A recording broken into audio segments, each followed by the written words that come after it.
All right, what happens? That's right. We're going to find out what happens. Well, let me tell you what happened to me. Number one, I want you to look at the posture, okay?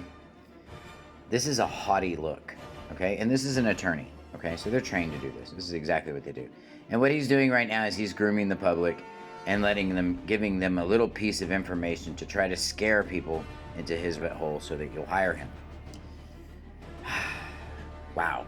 Wow, wow, wow, wow. But if you really listen to what he's saying, he's going to tell you what he's really all about. In 2019, I was arrested in Houston County, Texas, with no evidence, no probable cause. They beat me up. They threw me in their jail. Then they held me on bond for 14 months. Couldn't get an indictment on the alleged felony charge. They created a drug-free zone called Crockett City Park that doesn't even exist on any map anywhere, but said I was in a drug-free zone when I was actually in the lobby. And then left me it basically left me on bond for over 6 years. Jailed me 3 other times, and this is all on a Class A misdemeanor, just like what he's talking about here. And here's what you're going to learn from this. These guys play into it. They hope you do it. You weren't able to get bond. You're charged with something like Class A misdemeanor. That happened. Maximum of a year in jail. Yep. And your case doesn't go to trial for 2 years. Do you sit in jail for 2 years because you couldn't bond out, even though the maximum sentence that you could get is 1 year? Some people do. There are people in... Now, somebody might say, well, you were out on bond, Tim. Well, being out on bond is still being legally confined. I don't care what your feelings tell you, and I don't care what his feelings tell you. Legally speaking, you're still confined, even if you're out on bond. Jails all around the state of Texas that are in jail being held on charges, and they've been in jail longer than the maximum sentence that they could have received. Yep. It happens all the time. Yep. Because lawyers do not file the appropriate paperwork. And that's exactly right. Lawyers don't care. And you know what? This one doesn't care either. And he knows that there are people sitting in jail right now that don't deserve to be there. And what is he doing about it? Nothing. He's telling you guys about it.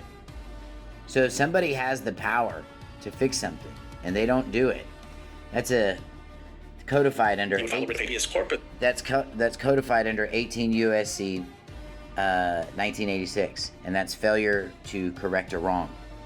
And these guys have an oath and they have a duty. And the Constitution is not self-activating, but these guys have a duty and they have a job to do. And this is why you need to educate yourself. You need to stop hiring these people because these people just lie. Let's keep going.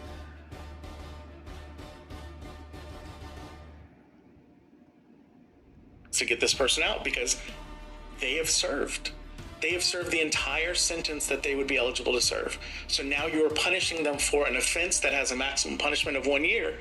You're punishing them. Here's what he's also not telling you. They breached your right to speedy trial when they've held you in custody that long, but he's not going to talk about that because then that's when counties really have to pay. And that's why Houston County is in so much trouble right now. Let's keep going. For longer than that, that's unconstitutional. That's a violation of your rights, but it happens every day in the state of Texas. That's right. And I'm sure all around the country. Oh, yeah. What happens if you are in custody, you weren't able to get bond, you're charged with something like Class A misdemeanor, maximum of a year in jail, and your case doesn't go to trial for 2 years? Do you sit in jail for 2 years? My case didn't go to trial for 6 years, and it was dismissed in January the 28th, 2026, because these guys had no evidence. They had no probable cause. It was just a whole bunch of fluff. Now, this guy is going to tell you, well, I would have filed a writ of habeas corpus and got him out. Well, I filed a writ of habeas corpus too. I filed 2 of them. And one of them they buried. The second one, well, you guys can look that one up on Pacer. And now we're in the civil rights part of it. Now we're in the 1983 part, which is way out of this guy's league. So here's what I recommend you guys. The best investment you can make is one in yourself. If I can help you in any way, I don't give legal advice, but I got 35 years of personal experience that starts on the state level and goes all the way to the United States Supreme Court in Washington, D.C. I filed there too. I'm an advocate, I'm a minister, and I'm here to help. And if you guys have stuff going on, I just might have something that'll help you out. Please, like, share, and be well. And be safe, everybody. Blessings.